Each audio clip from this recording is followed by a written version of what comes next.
Did you wake up one day wondering how you ended up in the shit show of life, where the only joy you find every day is doom scrolling TikTok, silently wondering why you had to relearn how to part your hair in the middle, and laughing at cat videos? Are you tired of wearing all the hats, doing all of the things, and taking care of everyone else while you can't even sit down for an hour alone without feeling guilty? Then let me welcome you to Hustle Culture Dropout, where we're trading the chaos for clarity. I'm your host, Chastity Campbell, mom, wife, entrepreneur, and professional procrastinator. And I'm ready to bring you along as we discuss everything from burnout to self-care and entrepreneurship to wellness. If you're looking for someone who's got it all figured out, you are definitely in the wrong place. But if you want to discover how to be genuinely happy, make an impact in this world, and occasionally have mindless conversations about the latest celebrity gossip, I've got you. So get ready for some no-nonsense real talk as we take on the insanity of life and what it means to be a woman in today's world. This is Hustle Culture Dropout.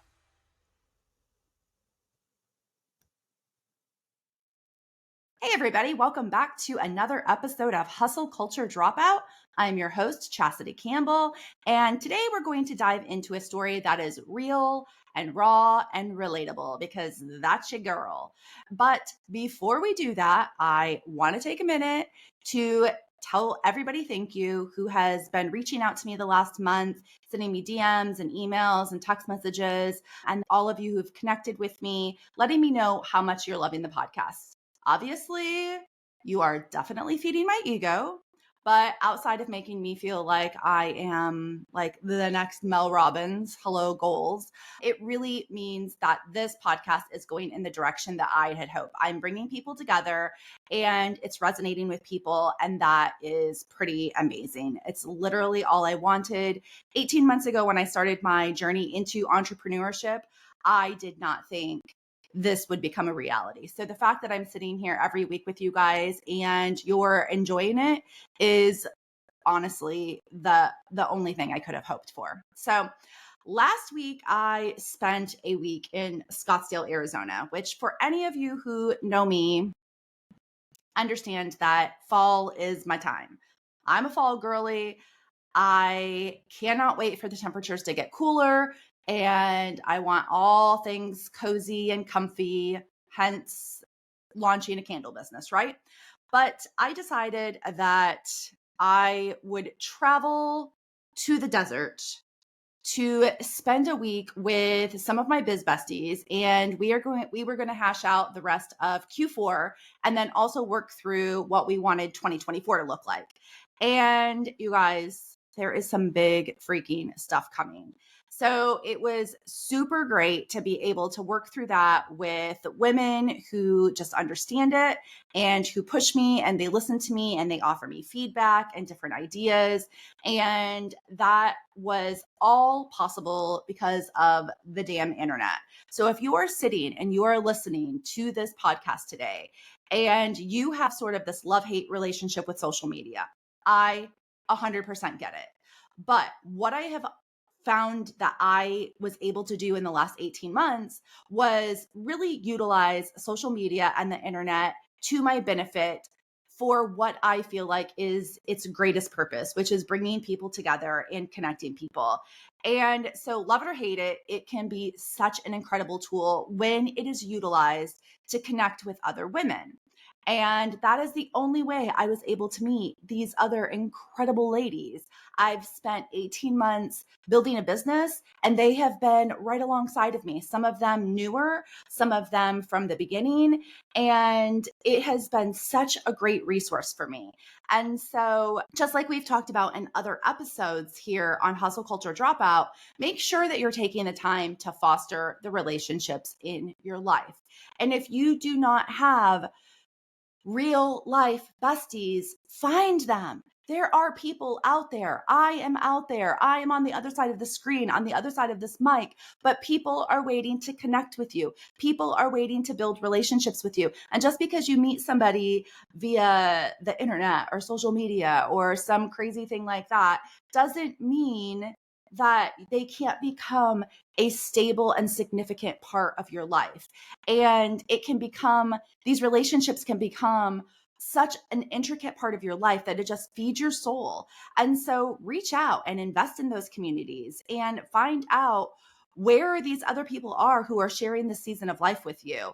It can make such a huge difference in everything, in your confidence and your self-love, and learning routines and helping you through motherhood and just transitional times in your life. And so I came home on Friday completely fired up and ready to kill it in 2024.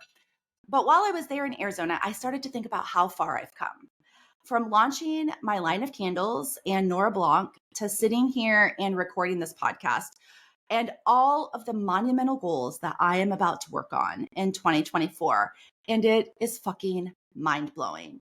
To see what I've done in these 18 months is literally such a far cry from where I was 10 years ago. I cannot even begin to fully wrap my head around it. But, and the thing is, any one of you can do the exact same thing. Don't get me wrong. I had to do some work. I had to put myself through a shit ton of therapy, and I'm fully invested and dedicated to the things that I'm passionate about, being people and women and relationships and connection, and helping all of you just rediscover what you're truly passionate about and to find your true authentic voice. But starting that journey was hard AF. And this life, the one that I'm living right now, the one that I created from a complete fucking dumpster fire that I was 10 years ago, is what I want to talk to you about today. Because I want you to understand that when you decide to listen to this podcast because you want to learn something, or you think I'm fucking hilarious, or I'm relatable, or whatever, what you're getting when you show up here each week is that you're getting somebody who literally does not have it all figured out. I struggle. I still struggle. I have zero credentials to show you, but I have been very, very transparent about that from the beginning. What I have, my degree comes from like straight up the school of hard knocks. It is about life experience. I did the work. I chose me, and you can too.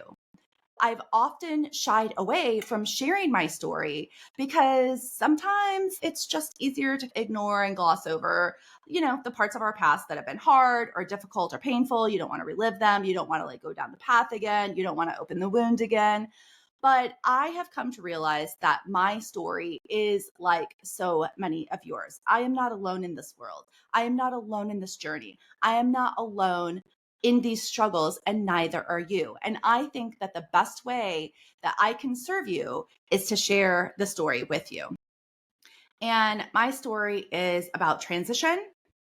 It's about self-discovery, and it's about the power of taking small but transformative steps towards rediscovering yourself. And that's exactly what I had to do 10 years ago. 10 years ago, I was in the midst of a profound life transformation. I went from being married, stay-at-home mom, taking care of my 3 kids, attending PTA meetings, volunteering in their classrooms, planning all the Pinterest parties, to facing a divorce with shared custody, going back to work, working a full-time job, making a whopping $13 an hour. But more importantly, I went from my whole entire world being my kids and my family. And I went from that to these days and these weekends where I was completely alone and lost. And I was lost because I had spent every freaking day of every year leading up to that point for almost 14 years living for somebody else and putting myself last and never prioritizing myself. And you can only do that for so long before you start to realize you wake up one day and you look in the mirror and you're like, I don't know who I am. All I know is that I am fucking exhausted. I am a shell of myself. And that's what I was. And so moving into that time post divorce, I didn't even know what to do with myself. Have you guys ever watched that movie Runaway Bride, where Julia Roberts gets called out by the guy that's doing the magazine interview with her? I can't remember his name. I think her name was Maggie in the movie. But he asks her a question as simple as, "How do you like your eggs?" And she couldn't answer him. What she would tell him was that she liked the same type of eggs that whatever her fiance or her boyfriend or the guy that she was dating, whatever his favorite eggs were, that's what she liked. So if he liked scrambled eggs, she liked scrambled eggs. If he liked fried eggs, then she liked fried eggs. And that's sort of what I felt like after I moved into my own home and I was away from my kids. I didn't even know what kind of eggs I liked because for all of these years, basically, I was just eating whatever leftover eggs the kids didn't eat because Lord knows they're not eating the shit you put on their plate, right? And I just didn't know who I was. I was making choices and I was making decisions about my life that affected me, but they were based on other people's needs. And I had lived that for so many years, just supporting other people's dreams, raising kids, giving them the best life that I could, that it ultimately led me to this path of where I had no self identity. And I'm not in any way saying that motherhood doesn't require severe sacrifice because those babies need everything from you. You are their entire world and they are yours, and rightfully so. But we often forget that what society has taught us for years is that there's no room in there to be ourselves, along with taking care of other people, that you have to fully immerse yourself into this world that just doesn't have room for you. And that's just not true. And I don't regret that any for 1 minute. I do not regret the amount of dedication and the work that I committed to raising my kids. I did what I knew to do. I did what I thought was expected, and I did it the way that I thought was my best. And my world was their world. The problem was that this method of motherhood is just not sustainable. And while there are many reasons for the ultimate demise of my marriage, I honestly can wholeheartedly say that one of the reasons was I was simply so exhausted from motherhood and from putting myself last that my mental capacity to maintain a marriage and to nurture a marriage in the way that it needs to be nurtured in order for it to continue to be successful was just absolutely gone. I became resentful. I became bitter about life.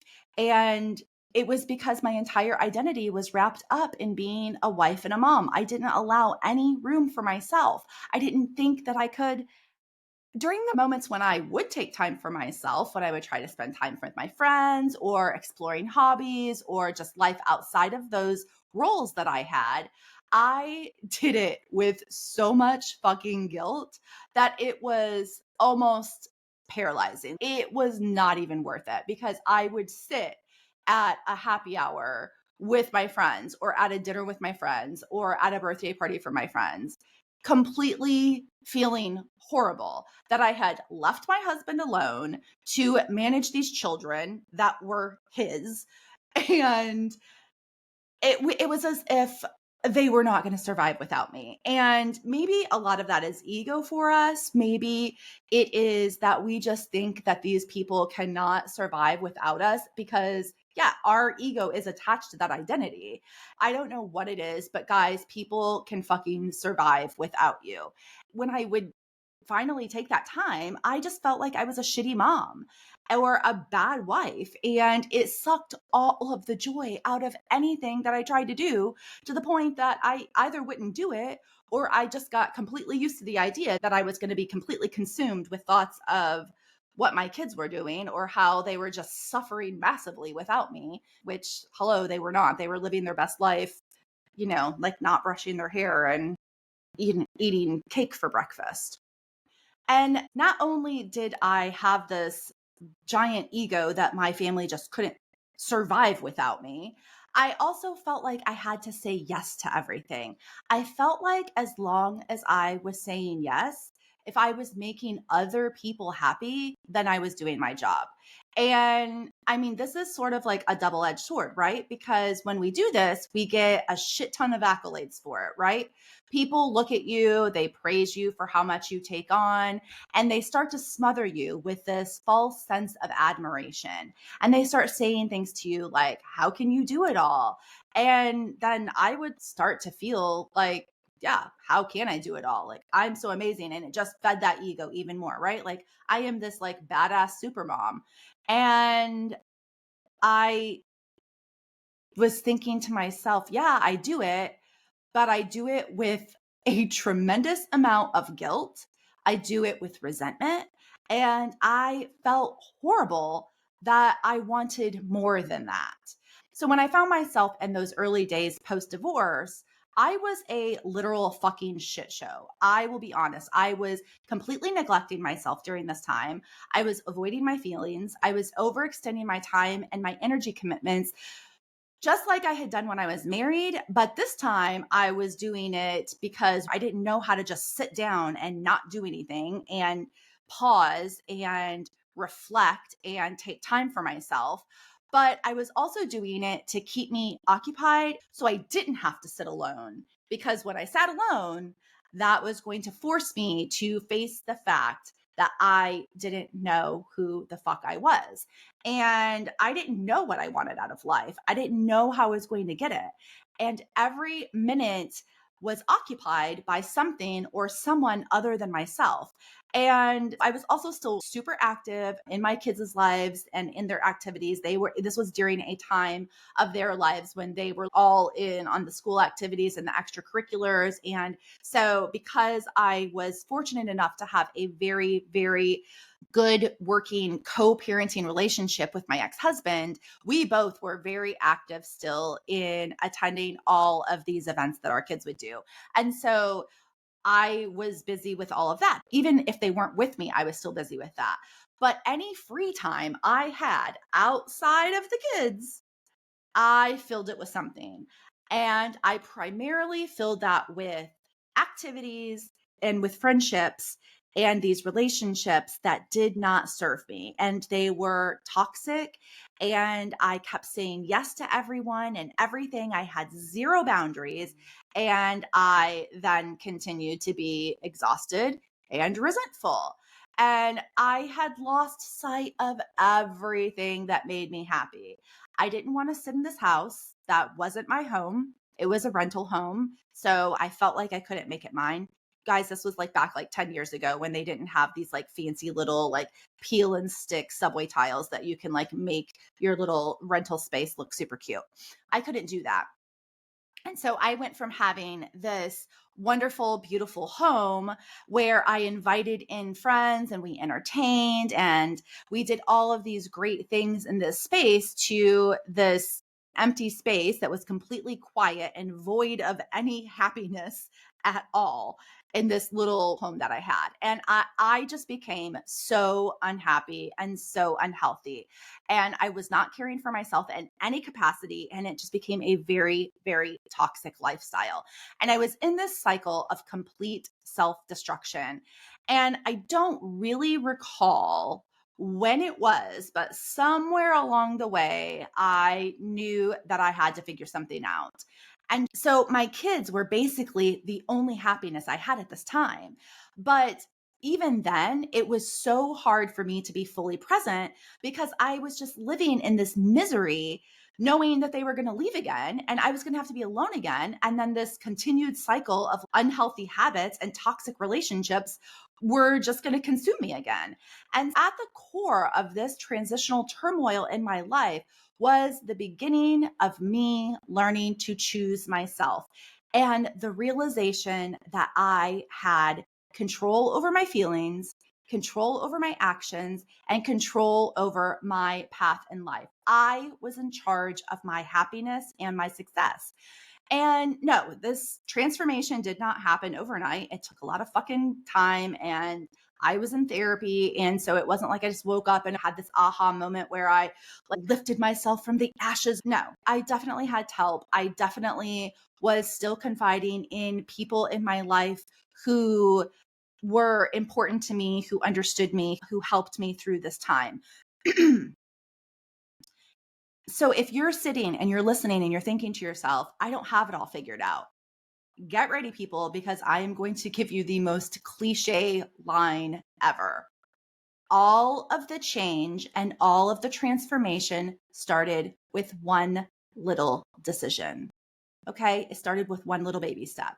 And my little baby step started with a trip to Bath and Body Works with a buy one, get one coupon in my hand, because I was fully entrenched in the single mom life and I was working at a job that made $13 an hour. So I was determined that I was going to make myself happy. And those fucking candles were going to be the key. That and like a $2 Chuck bottle of wine. And I had to fully believe that, because I didn't have enough money to take my ass to Greece or go on this like eat, pray, love adventure. I couldn't do that. I had to make it work. And what happened was I started to create this routine where I would get home and I would light those candles and I would start cooking a meal for myself, which seems like such a normal, natural thing to do. But at this time, I was not cooking for myself at all. I was cooking for my kids. And anytime they were gone, which was half of the week and every other weekend, I ate shit. I ate bowls of cereal. I ate popcorn. Sometimes I didn't eat it all. Sometimes I just drank the wine. I ate out for dinner. I ate fast food. I didn't take the time to cook myself a healthy meal. And so coming home and lighting the candles and making a meal for myself really was the start of this transformation for me. I would have like jazz playing in the background because, jazz makes me feel like a fancy adult. And I'd have my glass of wine and I would cook. And then I would get done and I would sit my ass at the table, and it fucking sucked. I did not like it at all, but it was a start. I didn't like sitting there alone because all I would do is look around at the 3 empty chairs that were staring me in the face. And it was a giant reminder of how alone I was. But I continued to do it. It was a start. And it really did start to change everything. Candles and a boatload of therapy and some $2 Chuck didn't hurt to add to it. So whenever I could, I would grab this candle and I would light it and I would create this whole vibe that literally brought me so much joy in the most simple form. It was the most simple pleasure, but it started to become this routine. And even if I didn't cook or if I didn't have the jazz music on, the candle was lit and I would start to feel like I could relax. I could come home, I could come down from this crazy life, and I could take some time to just to be alone, to sit there, to maybe read a book.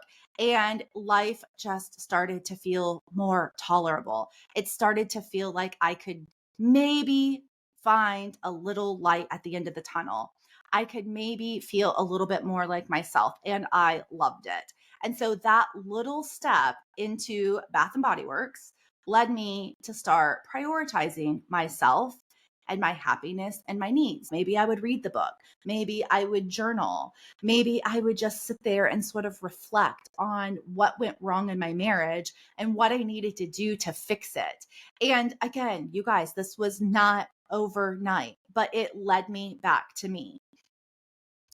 And so fast forward 9 years later, and in April of 2022, I launched Nora Blanc, which is my own line of non-toxic refillable candles. And that entire business was launched because for 9 years, I have continued to burn candles at an obscene rate. And I had upcycled and recycled those damn candle jars for literally everything you can possibly imagine. But like, how many cotton ball jars does somebody need, right? And I had since gotten remarried, and my husband and I blended our family. So I gained 2 more sweet little kiddos to add to my mix. And so there wasn't like a ton of time to sit around and like actually peel the labels off of these candle jars to properly prepare them to be recycled. And so my idea came to create a more sustainable candle line. And it literally came to life because of this routine that I had created 9 years before that I had never, ever let go of. And here's the thing. Every little step led me here. But it was never, ever about the candles. It was not about the candles 10 years ago, and it's not about the candles now. It's about the feeling I get when I take time for myself. When I slow down and I light the candle and I sip the wine and I dance in the kitchen with the jazz music and I feel like this fancy adult and I cook for myself an actual meal that nourishes me. It's about that feeling that I get. And now it extends to lighting those candles and cooking those meals for my family or my friends who are visiting. And it's about cozying up on the couch to watch a show with the kids or to read a book or to have a conversation with my husband or to just sit in silence with the candle burning to ground me and to keep me in touch with who I am. And creating the candles was about you. It was about helping me to guide you to start reconnecting with yourself and to start finding your joy. It's about sharing my story so that you can find your voice and you can share your story. So, candles might not be your thing, and that's like perfectly fine. What matters is taking a moment to identify what brings you that pure and simple joy. What matters is discovering or rediscovering who you are outside of all of the hats you wear, whether that is working full time and running your own business, or it's taking care of an elderly parent, or it's just trying to figure out what your role is in life. Like you just don't quite know because you're way fucking younger than me and you're still just trying to figure it all out. Or it's being a mom, whatever the hats are that you're wearing. What I want you to do is I want you to take time to prioritize yourself and to stay in touch with who you are so you don't lose sight of it just because you're taking care of everybody else in this world. What matters is not allowing yourself to go a single day without making yourself a priority. So, heaven forbid, if you find yourself completely alone in this world someday, you are not lost because you know who you are to your core. So I knew when I launched my candle line that I wanted to create a sustainable candle line. Yes, that's what I wanted to do. But what I wanted even more than that was to encourage women to find their joy, to reconnect with themselves, to rediscover themselves, and to start prioritizing themselves so that you could create a life full of moments where you felt alive outside of those societal roles. I want to encourage women to find their voices and to stop apologizing for wanting more out of life. It's okay if you want more than to be a partner, or you want more than to sit behind a desk at an 8 to 5 job every day. I want every woman to have this life where you can be your most authentic version of yourself and you don't have to apologize for it. You get to live it every single day guilt free. And then you can show up to be the best wife or the best partner or the best employee because you're already grounded in yourself. You already know where your voice lies. And that little baby step that I took when I finally took back control of my life and I chose me led me all the way here. Talking to all of you on this podcast, writing my blog, showing up on socials every day, and it is going to lead me all the way into 2024 where all sorts of magic is going to start to happen. So I want you to think about what little baby step you might be able to do today to move towards that goal. If you feel like you've lost yourself, you can DM me, you can email me. Let me help you. And I want you to help me build a community for all of you. Don't miss an episode. Stick around, share this with your friends, and let's build this together because I want you more than anything to reconnect with who you are. And if you feel like you are truly connected to who you are, I don't want you to lose sight of that. I don't want you to lose sight of that ever. So take some time this week to just think about what little step you can do to start reconnecting, to find yourself again. Thank you so much for joining me on this episode of Hustle Culture Dropout.